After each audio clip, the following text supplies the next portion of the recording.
Welcome to The Cow Behind the Barn, a podcast exploring humanity, the world, and the divine as experienced and interpreted by an artist. I'm Kevin Caldwell, a co-founder of the Table Collective.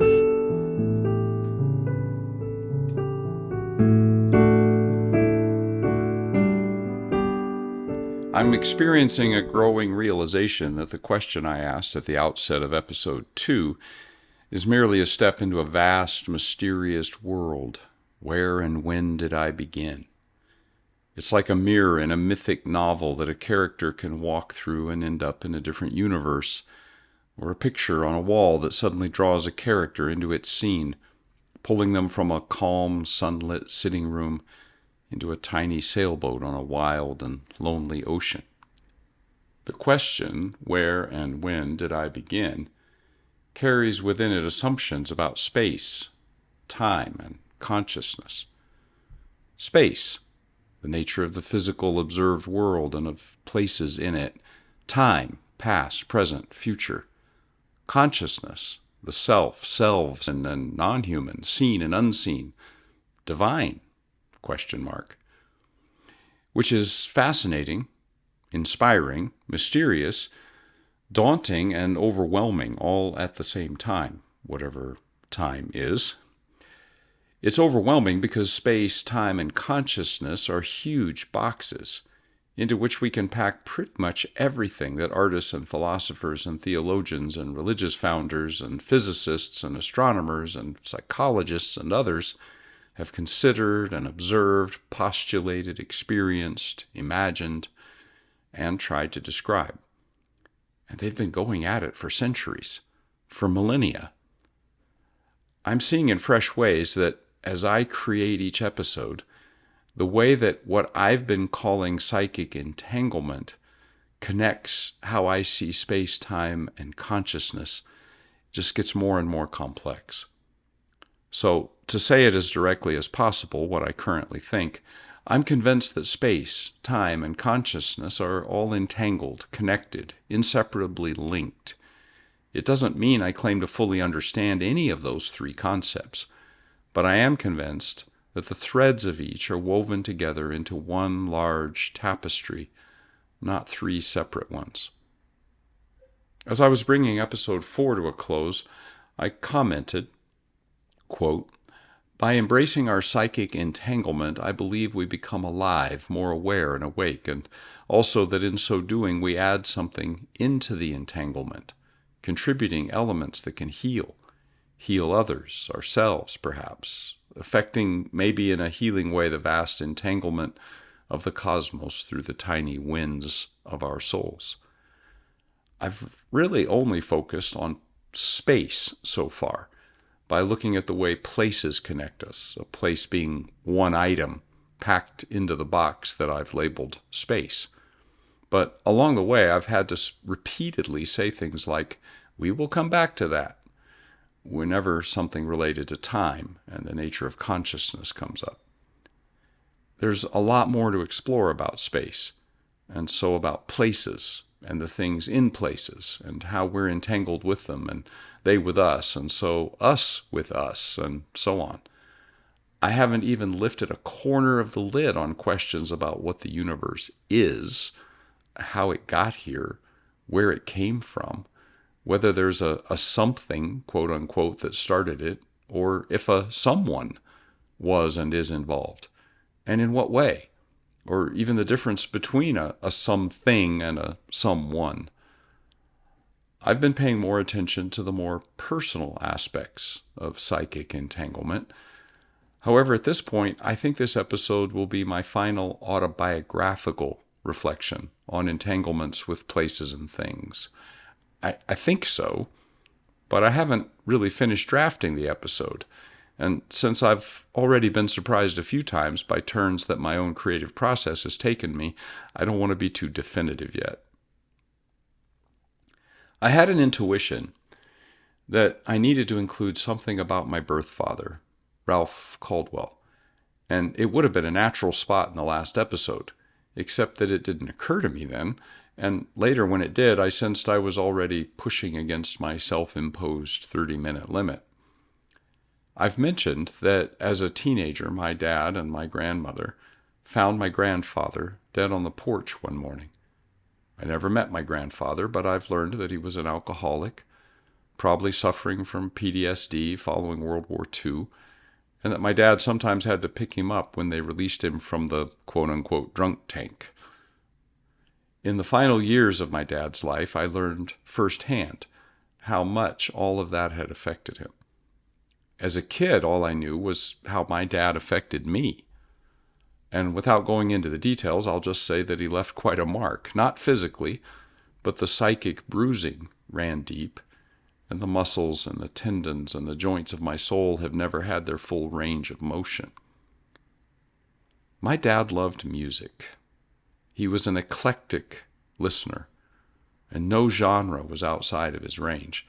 But he was perhaps most deeply moved by folk music, and from at least the early 1960s, he owned a nylon string guitar and was constantly learning songs, right up until his final days.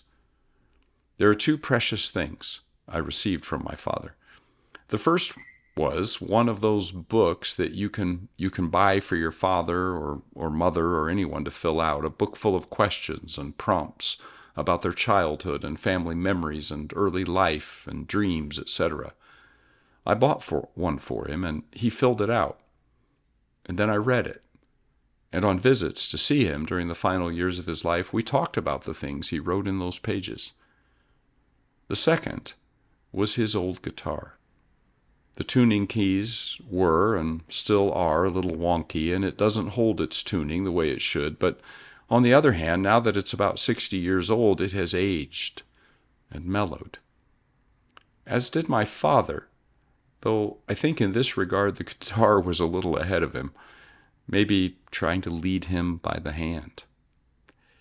There's no way to calculate how many seconds and minutes and hours that guitar was cradled in his arms, held in his hands, touched by his fingers, vibrating with the sound of his somewhat gravelly voice as he sang the songs of Bob Dylan and Joan Baez, John Prine, Johnny Cash, and many, many more obscure artists as well.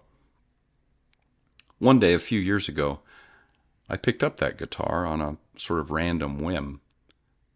I cradled it in my arms, held it in my hands, touched it with my fingers, and to my amazement, the guitar made music. I say it that way on purpose. Yes, I was playing it. I'm not claiming I was channeling something, but at the same time, it felt like the guitar was making the music. It just happened. It emerged. And so I immediately got my laptop and did a very quick single-take recording of the basic piece. Later, I embellished it with other tracks, but I never redid that first take. And you can hear some mistakes if you listen close, and you can feel where my tempo changes here and there because I was just playing without a click track or a metronome. I'm just going to play it here before I say anything more. My father's guitar.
I don't know what you might have experienced, but what I felt, what I sensed in the music that the guitar was making, was healing. I can't prove this, of course, but I experienced that song as my psychic entanglement with my father's healing, a healing I know he did not experience during his lifetime, but which I think was happening as he played that guitar, as the music he played on it, and so the music that played in him worked its own psychic butterfly effects deep within.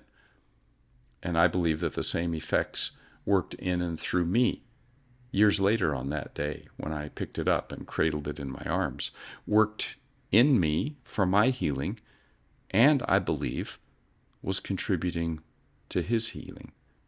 Yes, after his death. An old guitar, like the old truck near Omaha in a prior episode, is a thing in a place. But things and places and people are all entangled. I'm aware that not all entanglement heals, but that experience with the guitar did bring healing, I think, both for me and for my father. And maybe the music from it offers a healing experience for you in our entangled connection here. As part of this final, I think, autobiographical reflection on places, I feel like I have to go to Bakersfield. I moved there in the early 1960s when my mother left my father. She got a job and remarried. They had a son who died when he was 3 years old. They adopted a brother and sister. I left Bakersfield after high school, but have in different seasons of life returned there multiple times to live, in between living in Los Angeles, California, and Uganda, and Pittsburgh, Pennsylvania, and parts of Asia. Raised a family there, at least during the final years of launching my kids out into the wild world. Bakersfield is entangled with me as an individual, and of course with many other people and events. I wrote a song about that. When I began the song, I imagined it as a story song, a personal song, my story. But as the song developed, it told another story too, a more cosmic, entangled story about Bakersfield as a personified place, as a being. This is a homemade recording, though there is a version out there streaming, and as I write this, I'm re-recording a new version of it as well. So yes, it's out there, but here it is in my do-it-yourself take. I'll add a few comments after the song, Bakersfield.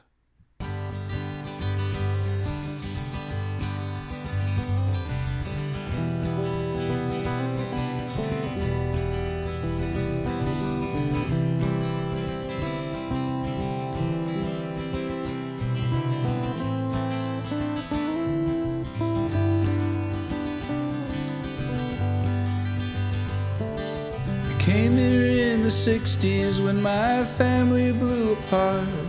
Mom found a job and a place to live, made us a new start. I grew up on your burning streets, a splinter in my heart. Bakersfield. Looking down from Panorama, oil fields melting in the sun. The fog rolled in so thick sometimes they closed all our schools down. I played like any other kid, my soul had come undone. Bakersfield. In the Chrysler with the man you gave Mom and I to start new lives. The night my baby brother died, the only time I saw him cry. We took in 2 new foster kids, together we were 5. Bakersfield. I see Colonel Baker standing on the banks along the Kern, waiting there for travelers who disappeared and won't return. Watches water that ain't there no more, flows around a turn. Bakersfield. Well, Buck and Merle made music here, the Bakersfield sound channeled all the souls born in the dust of the Oklahoma ground. They gave words to the hearts of redneck men when words could not be found. Bakersfield. Class of 1976, Bakersfield High. I left for Long Beach City, thought I'd left you all behind. Like everyone I know from here, I came back time after time to Bakersfield. Well, sometimes things turn out in ways, and for reasons not quite clear, we lived all around the world. You were always near, and you're buried in my daughter's hearts, though they're miles away from here. Bakersfield. On a clear day I can see the South Sierra standing proud, calling out to all who live down here to leave behind the crowds. We're stuck down here on Rosedale in our shiny metal shrouds. Bakersfield. Maybe in your future you'll turn back to the dust that blew here from Oklahoma, with the oil fields and the rust. People driving up the 5 won't notice you were lost. Bakersfield. Or maybe all those travelers will line up here again, drink the mountain water that will flow back to the Kern. Colonel and Buck and Merle, the rest of us return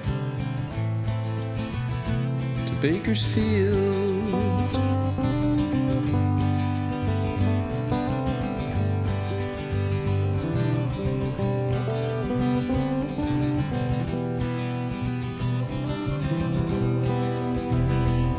Seems like everyone who leaves you someday will return. Bakersfield.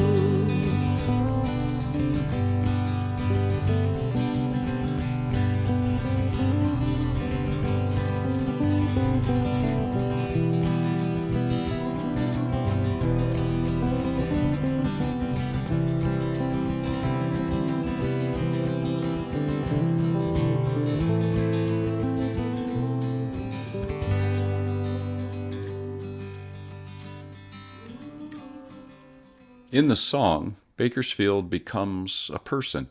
It's the you of the song. There's lines like, the man you gave, you were always near, maybe in your future. The city of Bakersfield becomes almost a mystical reality, a place connecting Colonel Baker and Buck Owens and Merle Haggard and travelers from the past and possible travelers in the future. And so in many ways, my instrumental piece, Father's Guitar, and the song Bakersfield both serve to connect the dots of the mystery of space, time, and consciousness. I wasn't really thinking of all that on purpose, or you might say I was not conscious of it, but it seems to me that consciousness was at work as I created the songs. Was that the subconscious? Collective consciousness? Divine consciousness? You can probably guess what I'm about to say. We will come back to that later. But I can't repeat that I'm convinced there is a psychic entanglement connecting space and time and consciousness, which prompts me to close this episode with a poem. In the poem, I use the terms ecstasy and ecstatic. Ecstasy is a state of being, and I use ecstatic here not descriptively, like he was ecstatic, but substantively as a noun, and so the ecstatic, as if it's a thing. In the poem, both terms refer to whatever or whoever it is that entangles everything. Touch the ecstatic. Inside that sway of grass and wind, this pulse, dull eyes, a dusty rose. There is something. Ecstatic. I cannot say, but I know, believe. More honest, I only want to live if I can believe and touch. Ecstasy is chaos dancing. Electrons, protons, morons, skeletons, put-ons, on and on, colliding on pulsing universe mystic strobe light floors, loved on. Ecstasy is a God's kiss, pressed on the first fleshy mouth, divine, moist, intimate breath through parted lips. Eyelids flicker open, embrace the gaze of God, entwined lovers in the afterglow, in a raw green world, satiated. Ecstasy is me beside myself, seeing inside myself, from outside myself, myself as myself, my own eyes, seeing me for the first time, tender. Ecstasy is joy unbridled, lustrous lust, throbbing, unholy godliness, walking naked, carnal, warm in the glow of Eden, wiping juice from giddy lips with the back of a wanton hand, unashamed. Loved on, satiated, tender, unashamed, joy unbridled, beside myself, a God's kiss, chaos dancing. I touch, am touched, ecstatic. As I reflect on this episode and prior episodes, I can see that I'm beginning to touch on whether something or a someone is at work in our prehistory, in our psychic history, in the psychic entanglement that I refer to. I'm planning to stay in the space box, the consideration of the nature of, well, nature, but I'm going to leave the autobiographical path, to mix metaphors. I mean, boxes don't have paths. It will be a little tricky to talk about space without talking about consciousness, and whether there's a big C at the beginning of that word or not. But I'll try. So in the next episode, I'll begin from how some of the great religious heritages have understood the nature of the world and whether it is what we think it is or not. Until next time.